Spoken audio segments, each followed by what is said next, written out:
Olá, tudo bem, pessoal? Para quem não está assistindo ao vivo, né, para quem está assistindo a gravação, eu vou falar sobre como não jogar ingredientes no lixo, porque eu já sei que vocês já pegaram umas receitas aí na internet e acabaram jogando ingredientes no lixo. Então nós vamos conversar sobre isso. Quem aí já perdeu ingredientes aí, já teve que jogar tudo fora porque pegou uma receita e não soube usar os ingredientes, não soube fazer a receita da forma correta. Então, bora lá que vocês vão aprender hoje a como identificar. Pessoal, é o seguinte, tem algumas coisas bem importantes que eu gosto de esclarecer bem para que vocês não percam ingredientes. Eu sou muito da economia na cozinha, né? Eu acho que é muito importante a gente não jogar ingredientes fora e reaproveitar sempre os ingredientes. A Maísa, minha esposa, sempre está falando, né? Nossa, que eu reaproveito tudo, que eu faço todas essas coisas. Mas assim, além do mais, eu gosto também de deixar claro que vocês não precisam ficar testando aí várias coisas e jogar fora. Vocês podem aprender a lidar com algumas coisas, tá? Uma dessas coisas que eu mais vejo por aí é receitas com farinha de coco. Então aí a gente já vai começar agora, né, a falar sobre as receitas com farinha de coco. A farinha de coco é uma farinha que ela tem uma vida útil muito curta, tá? Ela fica com aquele sabor ranço facilmente, que vocês têm que sempre procurar escolher uma bem nova, tá? Isso geralmente é um pouco complicado nas lojas de produtos naturais, aquelas que você encontra a granel. É muito complicado, tá? Porque quando você vai comprar lá, provavelmente aquele produto já está lá aberto há muito tempo. Então acaba complicando um pouco.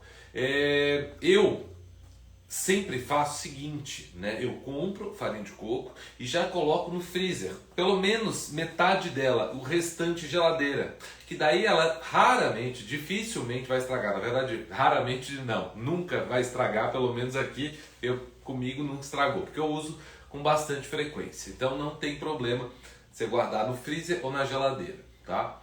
Desde que você tire antes de usar. Eu já vou chegar lá também um pouquinho mais pra frente, eu vou falar sobre isso com vocês, tá? Então assim, da farinha de coco, principalmente a questão é na hora de comprar, né? Saber que você está comprando uma farinha de coco nova, tá? Isso é fundamental, isso é bem importante.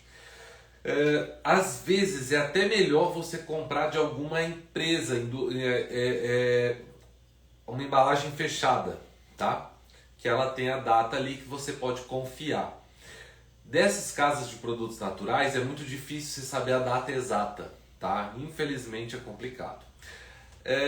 Às vezes vocês podem até chegar nas casas de produtos naturais e encontrar lá o pote da farinha de coco e ele ter duas tonalidades diferentes no mesmo pote de farinha. Eles não se dão nem o trabalho de misturar, né? Claro que não é certo fazer isso, obviamente. Mas eles colocam a farinha nova em cima da velha que está lá. Então fica duas cores diferentes. Isso é uma baita de uma sacanagem.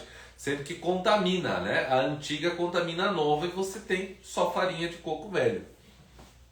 Então, vamos lá. Primeira coisa, né, que eu falei para vocês, cuidar, sempre comprar farinha de boa procedência, né?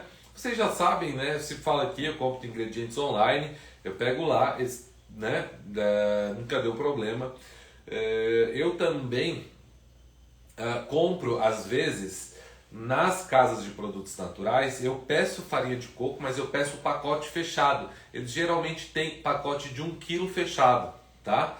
E eu prefiro pegar aquele fechado com a data, entendeu? Do que uma porção pequena. Às vezes o quilo sai mais barato ainda, então você pode pedir um desconto, né? Porque eles vendendo em maior quantidade sai geralmente mais barato.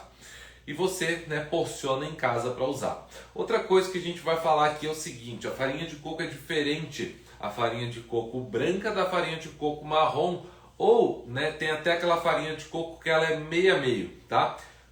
Só para avisar vocês, depois eu vou tirar as dúvidas de vocês, tá bom, pessoal? Eu vou conversar um pouquinho com vocês já já. Eu só preciso aí primeiro dar esse start aqui, mas depois eu quero falar com vocês aí, tá? Então segura aí um pouquinho as dúvidas que eu já falo aqui com vocês. Então vamos lá. Então a farinha de coco ela é bem diferente, porque olha só, quando a farinha é bem branquinha, aquela bem clarinha, ela é feita só a partir da polpa do coco, né? Eles tiram o leite de coco e daí eles pegam aquela polpa que sobrou, já parcialmente desengordurada, né, e tal. E aí eles fazem a farinha, eles desidratam e processam para ficar bem fininha, para ficar aquela farinha de coco, tá? Aquela que tem os pontinhos escuros, ela leva um pouco da casquinha, não da casca mesmo, né? Daquela casquinha em volta do coco, aquela em volta que cobre aquela parte branca, tá?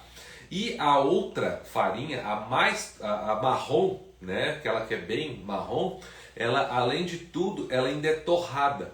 Então ela desidrata bastante, ela absorve muito mais líquido do que a farinha de coco branca. Além de acabar com a cor, né? Então ela pega mais a cor da sua receita. Um pão, muitas vezes você quer um miolo mais clarinho, você não consegue, tá? Por quê? Porque você está usando uma farinha de coco muito escura, tá? E outra coisa, quanto mais eu dourar, né? Quanto mais eu dourar o coco, mais sabor de coco eu vou ter. Se eu usar o coco, né, naquela coloração natural, ele não vai ter um sabor tão acentuado de coco. Então, se eu deixar ele torrado, eu vou ter um sabor de coco tostado, tá? Então, e eu tenho que tomar muito cuidado com essa questão aí, principalmente da proporção, que não dá para eu só pegar e trocar a farinha de coco branca pela farinha de coco escura. Não tem como eu fazer essa troca, porque senão eu vou jogar a minha receita no lixo. Porque quando eu coloco, né? Eu quero que vocês entendam bem. Às vezes eu até preciso desenhar, né? Vamos lá. Se eu pego a farinha de coco branca, ó, eu desidratei ela está desidratada. Mas para ela ficar dourada, eu preciso torrar mais, eu preciso secar mais. Sem falar que a parte de fora lá também, aquela parte marrom do coco, tem muito mais fibras. A fibra absorve mais líquido. Então, como ela é mais torrada e tem mais fibras, ela vai absorver muito mais líquido. Absorvendo mais líquido, eu não vou... Da onde que vai sair esse líquido? Ele vai sair dos demais ingredientes da minha receita, que muitas vezes são os ovos, ou água, né? Ou algum outro líquido que eu posso adicionar num pão ou num bolo. Então isso faz com que eu perca a minha receita toda, porque ela vai puxar toda a umidade. Isso vai fazer com que eu coloque um bolo no forno e tire um tijolo, que ele vai ficar compacto, pesado, tá? Isso o que eu já ouvi de várias pessoas, né? Falando, vindo falar comigo, né, sobre isso. Eu fui usar farinha de coco, tal, não sei o que, não deu certo. Outra coisa, ainda na farinha de coco, a farinha de coco é um ingrediente que ele não é padronizado, é um ingrediente muito recente ainda.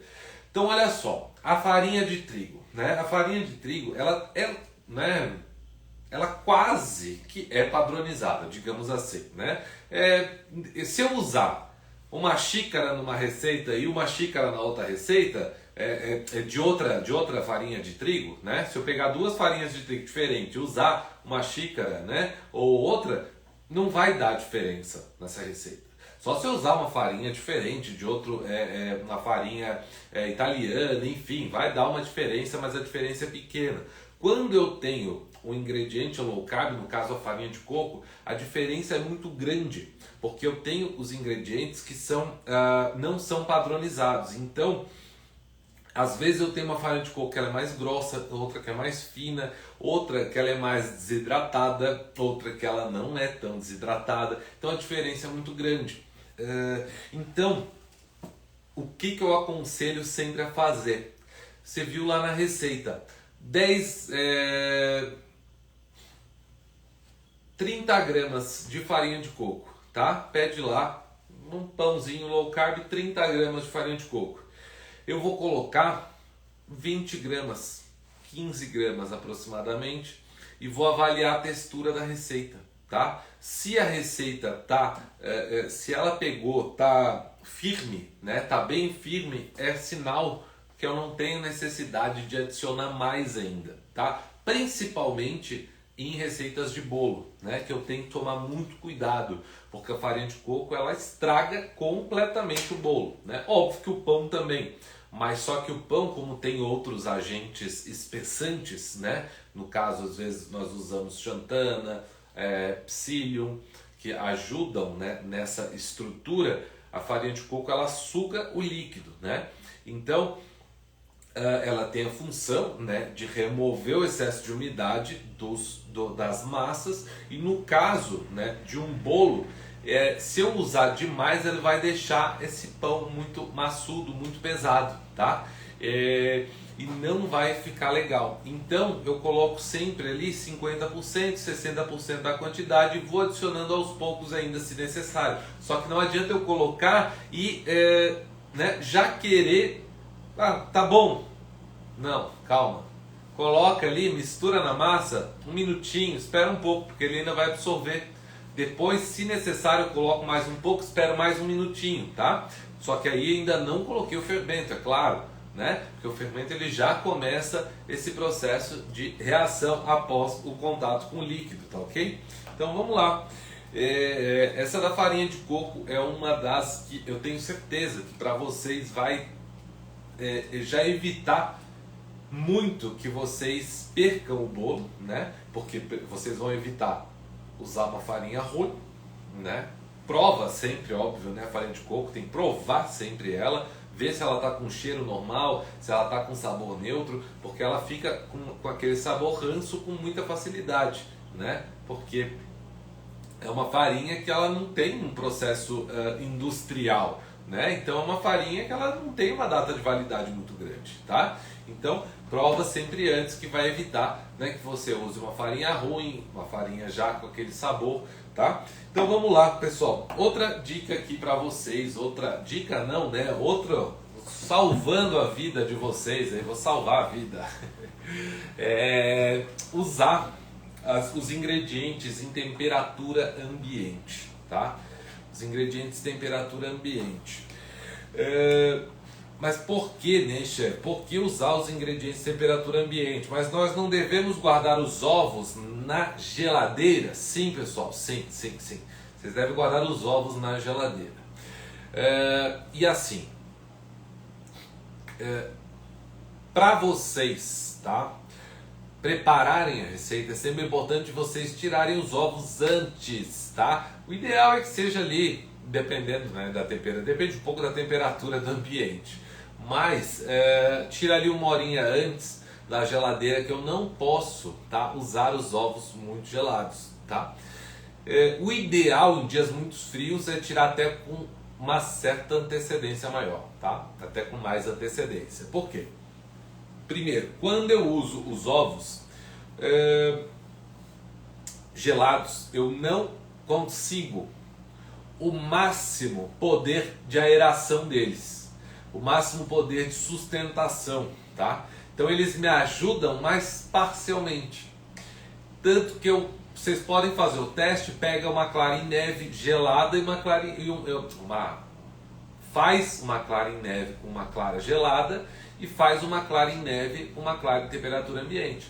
A clara em neve em temperatura ambiente vai virar, né, dar ponto de neve muito mais rápido, e a sustentação dela vai ser muito maior. Ela vai segurar, ela vai sustentar por muito mais tempo, tá? Quando você coloca, quando você bate em temperatura ambiente, você tem esse benefício, né, de conseguir um máximo de sustentação e aeração ali na sua receita.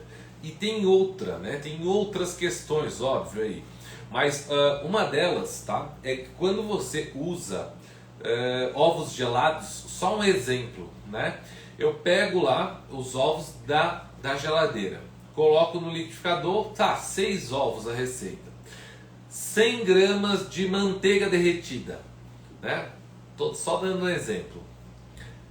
Você vai colocar ali aquela manteiga derretida nos ovos, eles vão solidificar a manteiga, né? Porque a manteiga, vocês já fizeram alguma receita que ela ficou com aquele aspecto talhado, que nem tem nada para talhar ali, né? É só ovo e manteiga, talhou, né? Então isso acontece por quê? Porque a manteiga chega ali e dá e ela solidifica, né? Ela fica naquela temperatura que a manteiga, para solidificar, na verdade, não precisa muito, né? Estando a temperatura ali ambiente, ela já fica mais firme, né? Fora de geladeira, ela fica cremosa, não fica líquida.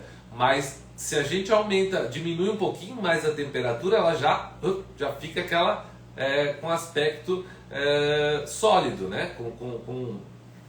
Ela já fica com a textura sólida. E se a gente continuar batendo, ela vai ficar extremamente talhada, né? Daquele aspecto talhado. E o ovo, tá, pessoal? Sempre guardar na geladeira, né? Por quê? Porque o cheiro de ovo das receitas que vocês tanto reclamam não é da pele do ovo, tá? É do ovo velho. Ovo velho tem cheiro de ovo. Ovo novo não tem cheiro de nada, tá? Então, fiquem tranquilos aí, tá? Então, sempre os ingredientes em temperatura ambiente, tá? Pessoal que tá chegando aí, pessoal que já chegou, faz um favor para mim, compartilhem para mim a live, por favor.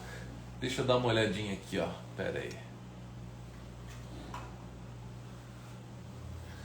Graça Freire, mas o ovo não esquenta quando bate? Esquenta bem pouco, né? Bem pouco. Você precisaria bater muito para esquentar ele, tá? Você precisaria bater muito para esquentar ele.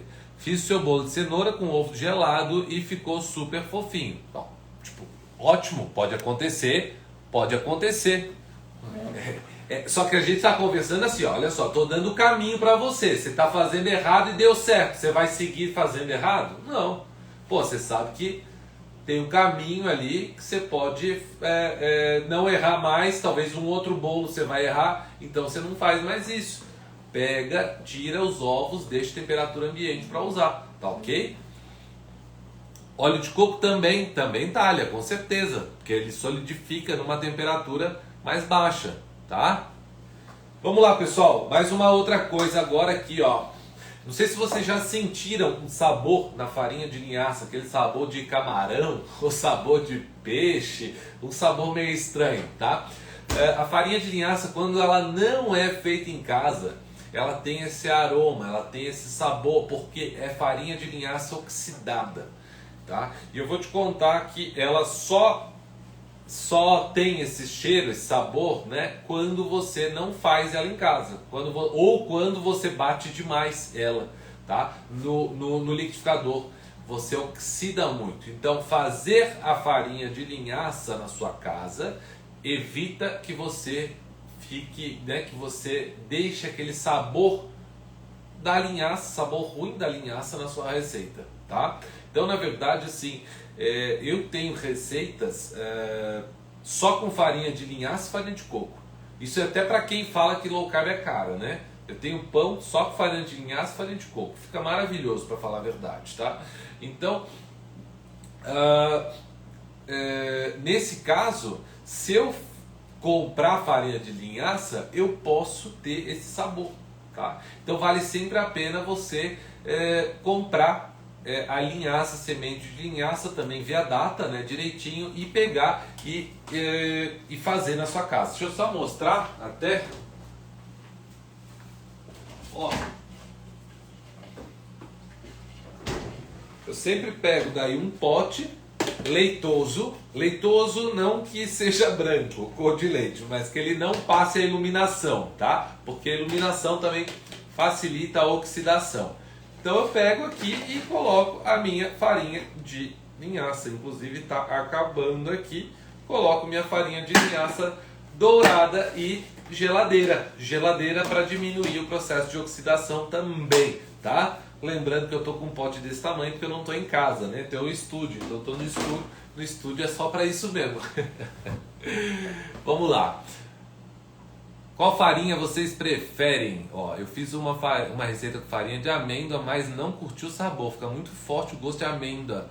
Olha, Luiz, eu vou ser muito sincero para você. A farinha de amêndoa é a farinha mais neutra que a gente vai encontrar, tá? Para ser bem sincero, eu não sei que farinha é essa que você usou, para falar a verdade com você. Mas a farinha de amêndoa, ela é a mais neutra de todas, tá?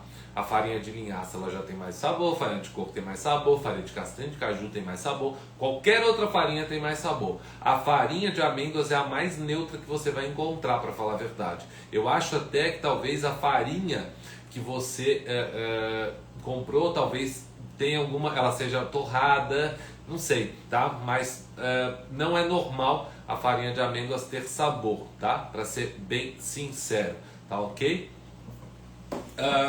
Vamos lá, pessoal. Seguinte, vamos para os próximos. A próxima aqui para vocês não jogarem ingredientes no lixo. Tem uma aqui que é fundamental, tá? Fundamental. Vocês já viram que eu nem tenho aqui, né? Mas ok. Vocês já viram aquele conjunto medidor de xícara? Xícara de colher, de não sei o que. Vocês já viram aquele medidor?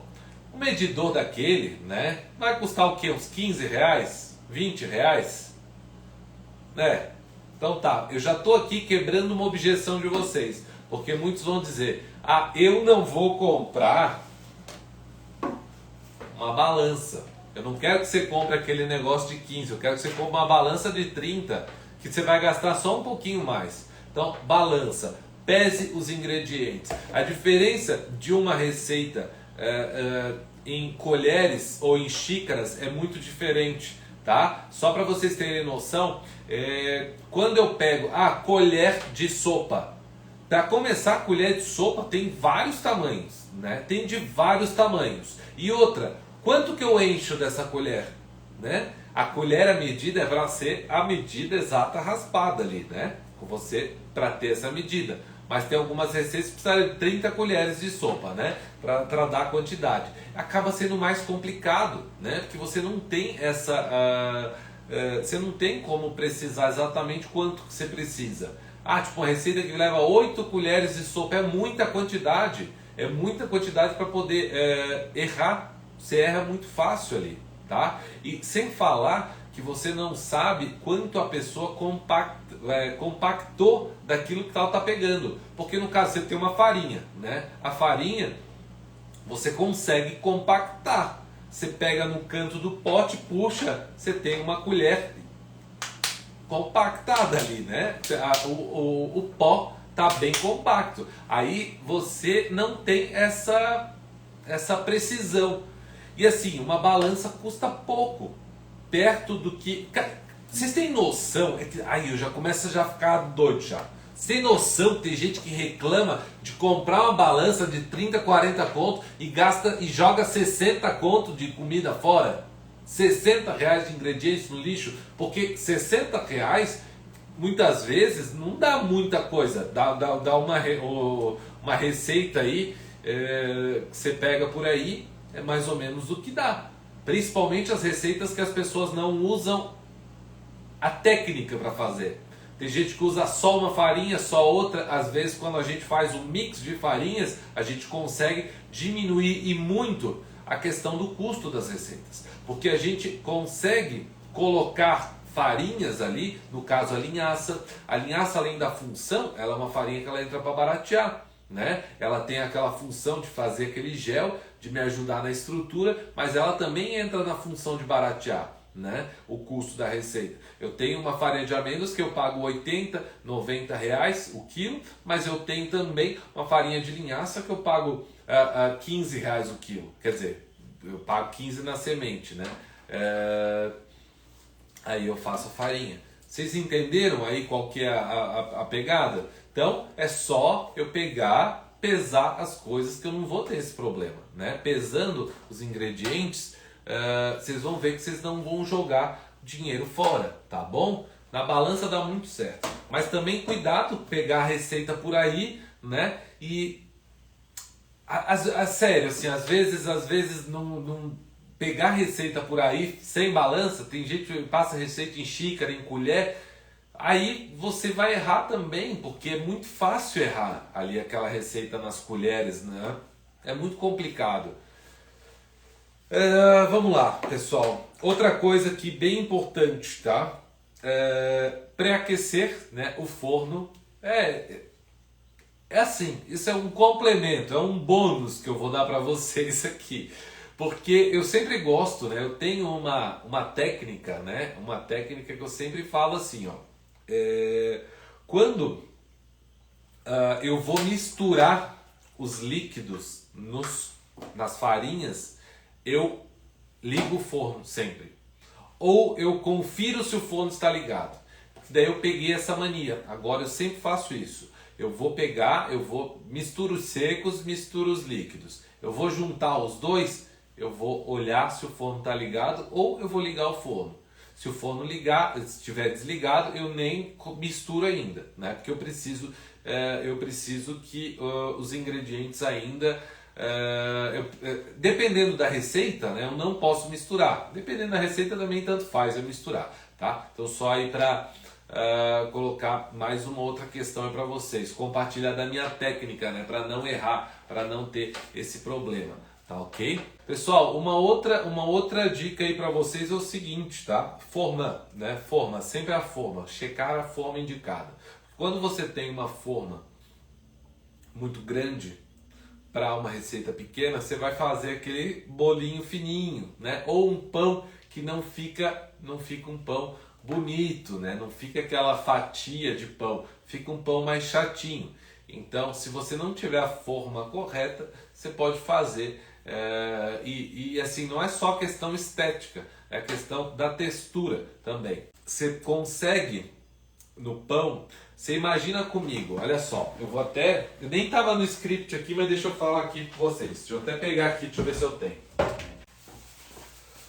O pãozinho está congelado aqui, ó. Tá congelado. Só um exemplo que eu quero dar para vocês. A maioria, né, das receitas de pão low carb, elas dão metade, assim, né? Se eu tenho metade da quantidade de massa, né, ou tem uma receita menor que não cresce tanto, ela assa mais rápido, né, do que um pão desse tamanho. Então é muito importante eu saber exatamente o tamanho da forma que a pessoa, né, usou para fazer a receita, tá? Então você tem que ficar muito ligado nessa questão, tá? E esse pão aqui é um pão que, vou te falar a verdade, ele tem a mesma quantidade, ele tem o mesmo peso daqueles pães fininhos, só que é um pão fermentado por horas, que ele cresce, fica bonitão, fica saborosão. Bonitão, saborosão. Então é um... Opa! Deixa eu ver. Serve para quem tem zero dom culinário. Serve para quem quer melhorar, serve para quem quer começar, serve para todo mundo. É uma maravilha. O povo tá gostando demais. Fiquem de olho aí. Então, pessoal, sempre a forma no tamanho certo, tá? Eu tenho só um exemplo para vocês. Tem algumas, né? Uma forma aqui. E tem essas outras formas aqui, por exemplo, ó, tipo uma forma, ó, a altura, né? A altura dela. Então, ela acaba que aqui eu não consigo uma receita tão grande, né? Uma quantidade de massa tão grande. E aqui eu já consigo mais massa, né? Eu já consigo que ele cresça mais, tá? Então aí é um exemplo aí para vocês. Espera aí que manda as dúvidas aí que eu já vou... Chefe, fala um pouco mais das inscrições. Sônia, as inscrições são daqui a pouco ainda, nem abriram ainda. As inscrições só vão abrir daqui a pouco ainda. Nós vamos falar mais pra frente, tá? Que eu tenho... Nossa, é tanta coisa que eu tenho pra falar. Chefe, o que acha da fibra de bambu? substituindo a farinha de coco. Ela não entra na mesma proporção, substituição, farinha de coco. Eu usei muito pouco ainda a fibra de bambu, para ser bem sincero, tá? Eu usei bem pouco. E assim, ela não é uma farinha que absorve, né? A fibra de bambu, pelo menos, ela não absorveu o líquido. Assim, eu senti alguma coisa. Eu preciso estudar mais a respeito dela, né? Eu preciso testar mais. Mas eu não encontrei nenhum benefício, né, imenso assim para usar, né? Então, por enquanto deixa ali. Estou testando outras coisas primeiro e depois eu quero entrar mais com ela ali para começar a usar mais, tá? Muito obrigado e até a próxima!